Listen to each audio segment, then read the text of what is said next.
मनोज बड़ी तेजी से भाग रहा है, जैसे कोई उसका पीछा कर रहा हो। उसे एक पुरानी कोठी नजर आती है। मनोज उसमें घुस जाता है। उस कोठी में एक बुजुर्ग औरत रहती थी। बाल बाल बच गया। अगर आज पकड़ा जाता ना तो बहुत बड़ा नुकसान हो जाता। कब तक ऐसे ही भागोगे? भाग कर जाओगे कहाँ तक? आज नहीं तो कल इसका जुर्माना भरना ही होगा तुमको। कब तक ऐसे ही चोरी करते रहोगे बताओ? वो बुजुर्ग औरत समझ जाती है कि मनोज एक चोर है। वो बुजुर्ग औरत उससे पूछती है, चोरी क्यों करते हो? क्या वजह है चोरी की? लालच या फिर मजबूरी? लालच के वजह से मैं चोरी नहीं करता। ये मेरी मजबूरी है। मेरी 10 साल की लड़की है जिसकी तबीयत बहुत खराब रहती है और कस्बे में दवाई बहुत महंगी बिकती है। इसीलिए मेरे पास और कोई चारा नहीं था सिवाय चोरी के। अम्मी, मेरी बेटी शिवानी को छोड़कर मेरा इस दुनिया में कोई नहीं है। उसके लिए मैं कुछ भी कर सकता हूँ। मैं बहुत अच्छी मैगी बनाती हूँ। तुम्हें भूख लगी होगी ना? जी, भूख तो लगी है मुझे। वो बुजुर्ग औरत मनोज को अपने हाथों से मैगी बनाकर देती है। वो पहले क्या करता था उस बारे में पूछती है। पहले मैं कस्बे में मिल्कशेक बेचा करता था, लेकिन वो धंधा भी बंद पड़ गया। इसीलिए मैं अपने बच्चे के खातिर मैं चोरी करने लग गया। बुजुर्ग औरत उससे कहती है, मैं तुम्हारी मदद करूंगी, मगर तुम्हें चोरी छोड़नी होगी और जिस से तुमने पैसे चुराए हैं उन्हें जाकर वो पैसे वापस करने होंगे। अम्मी जी, मेरी मदद कीजिए। मैं आपका बहुत शुक्रगुजार रहूंगा। तुम अपना काम बाएं हाथ से करते हो या दाएं हाथ से? जी, मैं अपना काम दाएं हाथ से करता हूँ। फिर ठीक है। बुजुर्ग वो चम्मच मनोज को देती है। वो कोई ऐसा वैसा चम्मच नहीं था, वो जादुई चम्मच था।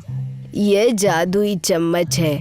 आज से तुम नया काम शुरू करना।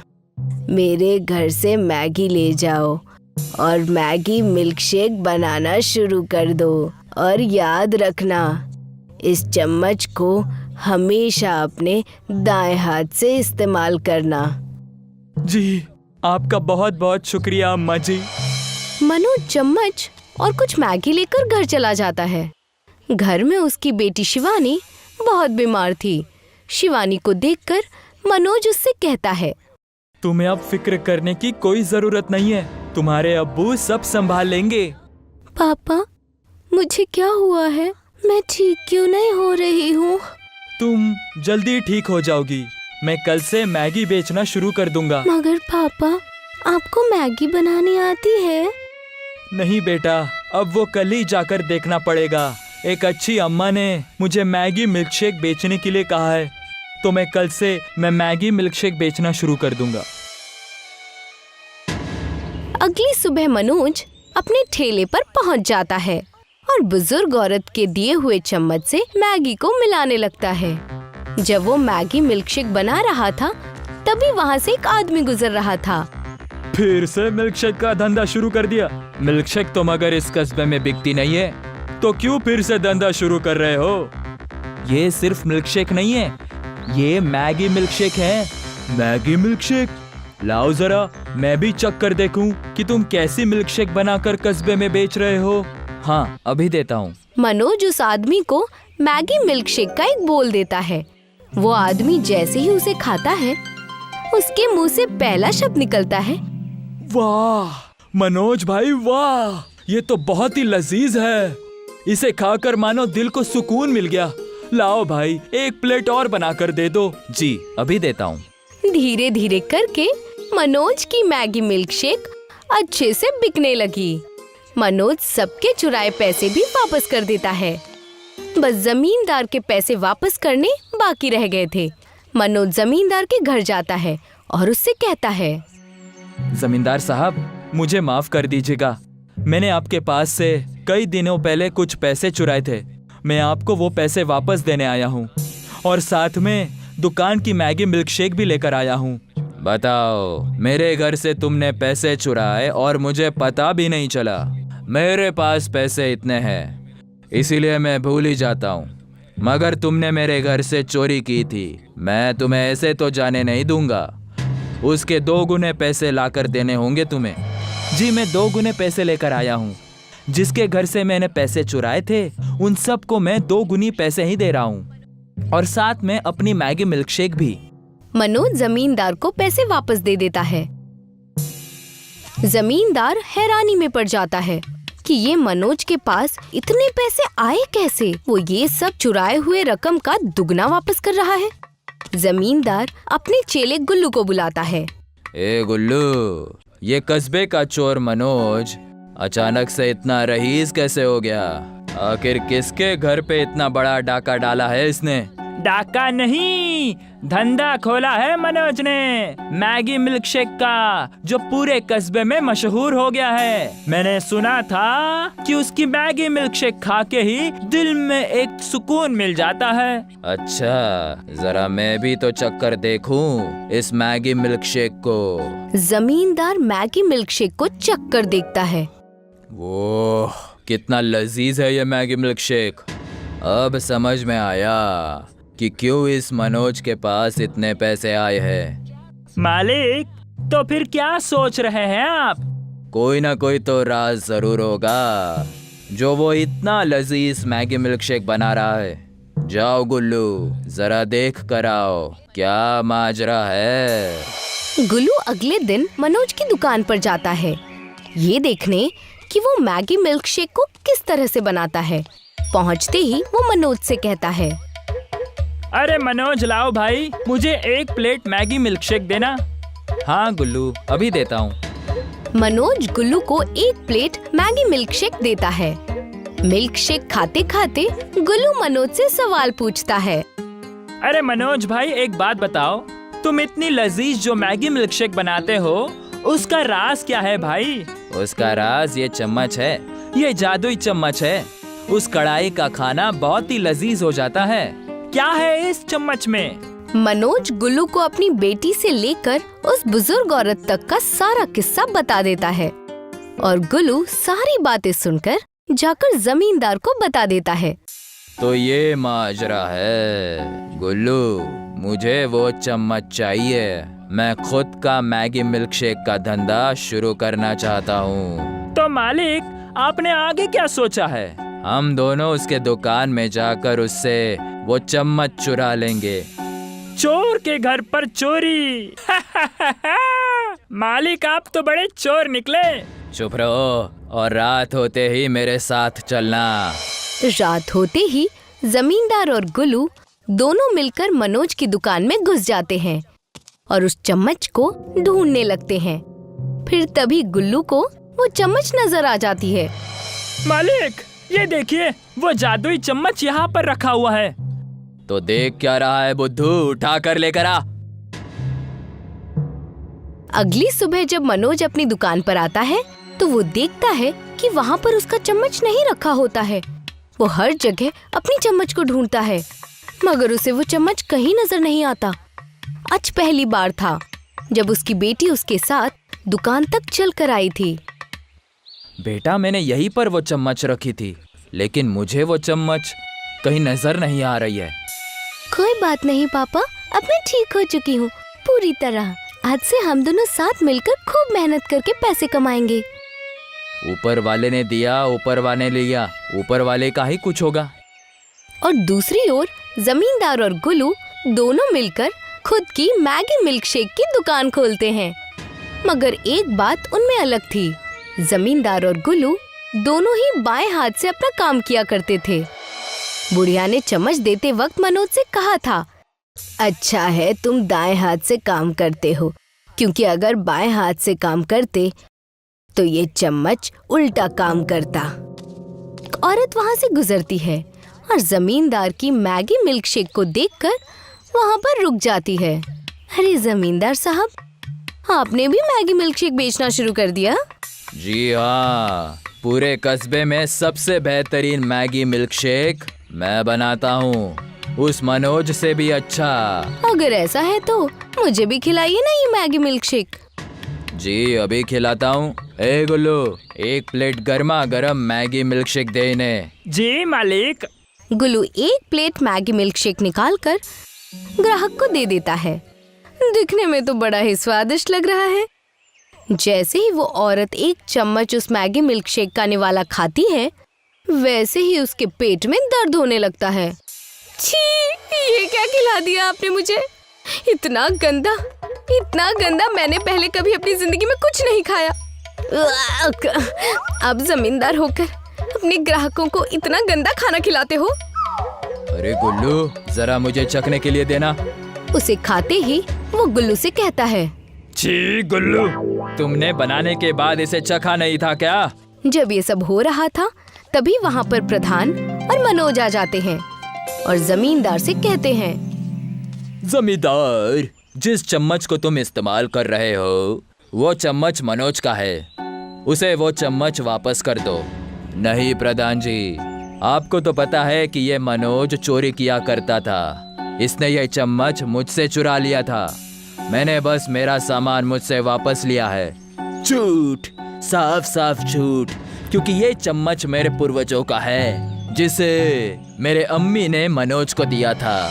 वो बुजुर्ग औरत प्रधान जी की माँ थी और रात के वक्त प्रधान जी गांव के काम से लेट घर जा रहे थे। तभी उन्होंने जमींदार और गुल्लू को मनोज की दुकान से बाहर निकलते हुए देखा था। मैंने कुछ नहीं किया प्रधान जी, मैंने तो सब कुछ जमींदार जी के कहने पर किया था। मुझे माफ कर दीजिए प्रधान जी। अभी के अभी तुम दोनों को कस्बे से निकाला जाता है। जमींदार और गुल्लू दोनों को प्रधान जी गांव से बाहर निकाल देते हैं और मनोज के पास वापस उसकी चम्मच आ जाती है। अक्षरपुरी गांव में मंगरू अपनी अम्मी माया के साथ रहा करता था। इस गांव में हड्डियों से जुड़ी दिक्कतें हर इंसान को थी, मानो ये खानदानी बद्दुआ हो। मंगरू अपनी 60 साल की अम्मी को व्हील चेयर पर बिठाकर बढ़ई की दुकान पर ले जा रहा था। क्या हाल चाल है मंगरू? आज अम्मी जी के साथ यहाँ कैसे आना हुआ? वो भैया, आपने ये जो व्हीलचेयर हमें दी है ना, ये कुछ ठीक नहीं है। अभी महीना भर भी नहीं हुआ इसे बना के और ये फिर खराब हो गई। अरे पूरा कस्बा भी तो यही इस्तेमाल कर रहा है। तुमने ये खरीदी थी 2 साल पहले, तो अब खराब तो होगी ही ना। बेटा बढ़ई, तुम्हारे अब्बू जो व्हील चेयर बनाते थे वो तो इतने मजबूत होते थे कि 2 खानदान इस्तेमाल कर ले। वो क्या है ना, वो अब्बू बनाते थे चाची। देखो भैया, नहीं लेना है तो बता दो, वरना जब पैसे आए तब आ जाना। चलो मंगरू, और परेशान करना ठीक नहीं। दोनों वहाँ सरपंच के घर की ओर निकल पड़ते हैं। आओ मंगरू। प्रणाम अम्मी जी, बताइए मैं आपकी क्या खिदमत कर सकता हूँ? अभी बढ़ई की दुकान से लौटे हैं, कोई मदद नहीं मिली। अगर हो सके तो कोई पुराना व्हील चेयर हो तो मुझे दे दो। आप फिक्र मत करिए, इस साल जो व्हील चेयर बांटेंगे ना, उसमें से एक आपको भी दे दूंगा। सरपंच जी, एक बात पूछूं? पूछो पूछो, क्या बात है? जब तक हम इस बीमारी को जड़ से ठीक नहीं करते तब तक आगे नहीं बढ़ सकते हैं। तुम्हारी बात तो ठीक है, लेकिन हम लोग इसके लिए कुछ कर नहीं सकते। तुम लोग सब जवान लोग हो, कोशिश करना कि तुम्हारे बुढ़ापे में इसका कोई ना कोई रास्ता ढूंढ लो। ठीक है सरपंच जी, चलो अब मैं चलता हूँ। मंगरू अपने घर की तरफ लौट जाता है। बढ़ई जो सिर्फ अपने फायदे के लिए खराब व्हील चेयर बना रहा था, उससे मंगरू बहुत ही उदास था। रात हो चुकी थी और माया के सोते ही मंगरू नदी किनारे टहलने चला जाता है। मंगरू नदी किनारे बैठकर पत्थर मार रहा था और खुद से बातें कर रहा था। पता नहीं क्या दिक्कत है इस कस्बे में, उम्र 50 तक पहुंची नहीं कि लोगों की हड्डियां कमजोर हो जाती हैं, और वो बढ़ई लोगों की जरूरत है तो चीजों को जानबूझ के ऐसे बनाता है कि जल्दी खराब हो जाए ताकि लोग उससे बार बार खरीदे। तभी नदी से एक महिला की चिल्लाने की आवाज आने लगी। बचाओ बचाओ बचाओ! अरे कौन है? क्या हुआ? चिल्लाते हुए वो आवाज बाहर आ जाती है और पता चलता है कि कोई घायल मगरमच्छ है जिसके पैरों में मछुआरों का कांटा घुसा है। अरे मेरी अम्मा, ये क्या है? मेरी मदद करो, मुझे बचा लो। मंगरू को बहुत डर लगता है, फिर भी वो हिम्मत जुटाकर उस मगरमच्छ की पीड़ा दूर करने के लिए चला जाता है। मंगरू उस मगरमच्छ के पैरों से वो कांटा निकाल देता है और एक कपड़े से उस घाव को बांध देता है। लो, अब ठीक होने में थोड़ा वक्त लगेगा।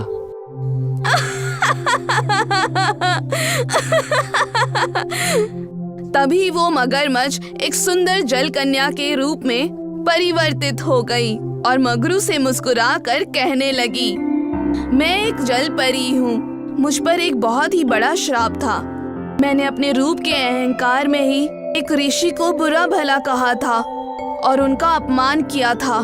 तब से उन्होंने मुझे एक श्राप दिया था कि मेरा भयानक मगरमच्छ जैसा चेहरा हो जाएगा और कोई एक बहुत दयालु और नेक इंसान होगा जो कि इस रूप को देखकर भी मेरी मदद करेगा। अब मैं श्राप मुक्त हो पाऊंगी। साहस, धीरज, शील सब है तुम में। इन सब गुणों से खुश होकर मैं तुम्हें इच्छा मांगने का अवसर देती हूँ। मैं अपने लिए कुछ नहीं चाहता देवी, पर आप यदि चाहे तो इस कस्बे में जो बीमारी लगी है हड्डियों की, वो मिटा दे तो ठीक रहेगा। जैसी तुम्हारी मर्जी। ठीक है, तथास्तु। तुम्हारे घर के पास एक कुआं आ जाएगा। उस कुएं में दूध से बनी चीजें तुम अपनी इच्छा से निकाल सकते हो। पर उससे कस्बे की मदद कैसी होगी देवी? दूध हड्डियों के लिए पहले से ही फायदेमंद है, मगर ये ताकती दूध, चाहे इसे पियो या फिर इसके आसपास रहो तो सारी दिक्कतें जड़ से खत्म कर देगा। ध्यान रहे मगरू, ये तुम्हारे गुण देखकर मैंने दिया है। इसका इस्तेमाल सिर्फ तुम्हारी इच्छा से ही हो सकता है। अब मैं जाती हूँ, खुश रहो। मगरू बड़ी खुशी से अपने घर पहुँचा और पाया कि वहाँ पर एक कुआं है और उसमें सफेद दूध है। जय हो देवी की। अगले दिन मगरू पंचायत बुलाता है और सभी मगरू के घर के बाहर खड़े रहते हैं। वहाँ गांव के लोगों के साथ सरपंच, बढ़ई और सोमनाथ मिस्त्री भी मौजूद था। आप सभी का स्वागत है। मैंने आपको एक जरूरी काम से बुलाया है। सुनने में तो बहुत जरूरी लगता है, पर आखिर बात क्या है? जिस हिसाब से बता रहे थे उतनी ही जरूरी बात हो तो अच्छा होगा। अपना कीमती वक्त यहाँ जो दे रहा हूँ। हाँ भाई, बिल्कुल जरूरी है। ये जो कुआं दिख रहा है ना, एक जलपरी ने कस्बे की हालत देखकर ये दूध का कुआं दिया है।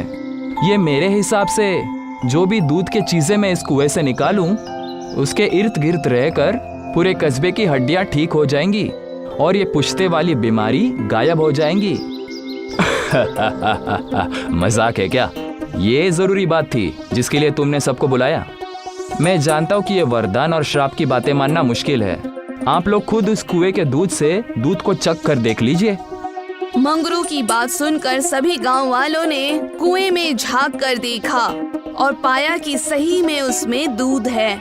सब चकित रह गए। फिर मंगरू ने बाल्टी से दूध निकालकर सबको दूध पिलाया। मेरी उम्र भी बुढ़ापे को पार करने वाली थी। जा वो हड्डियां जवाब दे दे, पर इस दूध को पीते ही थोड़ा असर जरूर महसूस हुआ। हाँ प्रधान जी, आप बिल्कुल ठीक कह रहे हैं। अगर हम मंगरू की बात मान ले तो हमें इस पुश्तैनी बीमारी से छुटकारा मिल जाएगा। हाँ सोमनाथ, और मैंने इसीलिए तुम्हें बुलाया है। मैं चाहता हूँ कि हम सब मिलकर हर घर को इस दूध से बने हुए पनीर से बनाएं। मेरे हिसाब से ये पनीर के रूप में बाहर आएगा और भरा हुआ रहेगा। ठीक है मंगरू। सभी बड़े खुश थे और अगले ही दिन सब मिलकर घर में पनीर बनाने लगे। मानो गांव में एक खुशी की नई लहर आई हो। मानो गांव के लोगों में एकता का जन्म हुआ हो। हर कोई देखना चाहता था कि पुश्तों से चली आ रही इस बीमारी का कैसा होगा और वो कितना सुगम होगा। मिस्त्री और सरपंच मगरू के घर बैठे थे। माया भले ही डंडे की मदद से चल रही थी, पर अब वो चल पा रही थी। सिर्फ 2 महीनों में इतना सुधार हुआ है कि पूछो मत।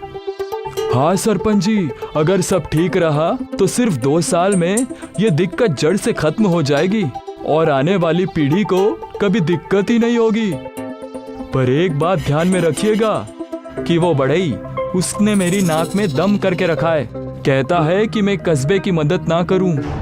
बचपन की दोस्ती की कस्में देना और उसके काम नहीं बना तो रिश्ता खत्म करने की धमकियां देने लगा। ये तो फिक्र की बात है।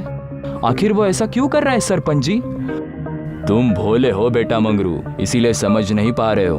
अगर सबकी दिक्कतें खत्म हो जाएंगी तो उसका धंधा तो चौपट हो जाएगा ना। मंगरू कुछ सोचने लगा पर उसने जवाब नहीं दिया। कुछ कहते क्यों नहीं मंगरू? अगर कोई बात है तो हमें बताकर मन हल्का कर लो। नहीं, शायद हमें कुछ करने की जरूरत ही नहीं। पर वो क्यों? अगर असल में बढ़ई कुछ करने की कोशिश करेगा तो हम भी समझ जाएंगे। मैं बढ़ई पर अभी भरोसा रखना चाहता हूँ और अगर कोई दिक्कत आई तो उसका असर कस्बे पर नहीं होगा। ठीक है, जैसा तुम कहो मंगरू।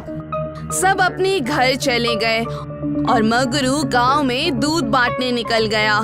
देखते ही देखते शाम हो गई। बड़े ही कुएं के पास एक बाल्टी में कुछ लेकर खुद से बातें कर रहा था। आया बड़ा मेरा धंधा चौपट करने वाला।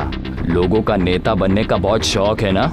ये सारा केमिकल डालकर इस पूरे दूध को खराब कर दूंगा, फिर देखते हैं। बड़े ही पूरी बाल्टी कुएं में खाली करने लगा था। तभी अचानक उसी कुएं के ऊपर वही सुंदर जल कन्या प्रकट हो गई। इस दुनिया में कर्मों का बड़ा खेल है।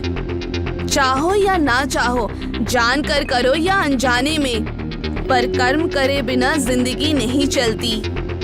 कौन हो तुम और कहना क्या चाहती हो? कहना मैं ये चाहती हूँ कि अगर कर्म करने ही हैं तो अच्छे करो, वरना खराब कर्मों का प्रतिफल बहुत ही कड़वा होता है। अच्छा, बड़ी बड़ी बातें मत करो। कौन देगा मुझे सजा? तुम्हारी भ्रष्ट सोच और कर्मों का एक ही उपाय है।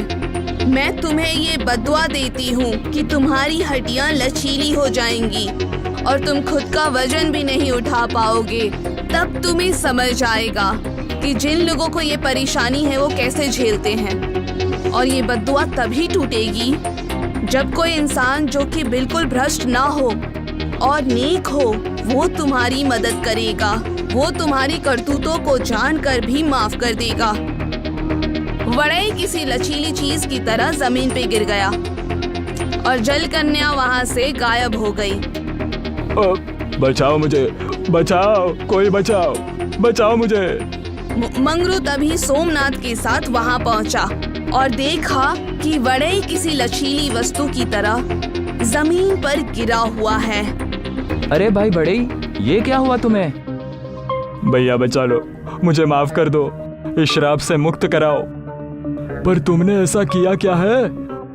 वो वड़ई रोते रोते सारी बातें बताता है। सोमनाथ बड़े गुस्से में कहता है, लेकिन तुम्हारा काम माफ करने जैसे बिल्कुल नहीं है। माफ कर दो, माफ कर दो भाई, माफ कर दो। तुम्हें यह समझना होगा कि खराब होने के कारण तुम्हें यह श्राप मिला है। लोगों की दर्द का फायदा तो तुमने उठाया ही, लेकिन जैसे ही वो दर्द से दूर होने लगे तो फिर तुमने उन्हें फिर से उस दर्द में झोंकने की कोशिश की। मैं जानता हूँ, मैं समझता हूँ। जब खुद पर बीतती है तब समझ में आ रहा है मेरे अब्बू लोगों की इतनी मदद क्यों करते थे। ठीक है, मैं बिना किसी शर्त के तुम्हें माफ करता हूँ और उम्मीद करता हूँ कि तुम्हारे अंदर का इंसान जाग जाए। तभी वड़ई ठीक हो गया और हाथ जोड़कर मंगरू को प्रणाम करने लगा। इस रहस्य के कई सालों बाद गांव की ये पुश्तैनी बीमारी बिल्कुल ठीक हो गई।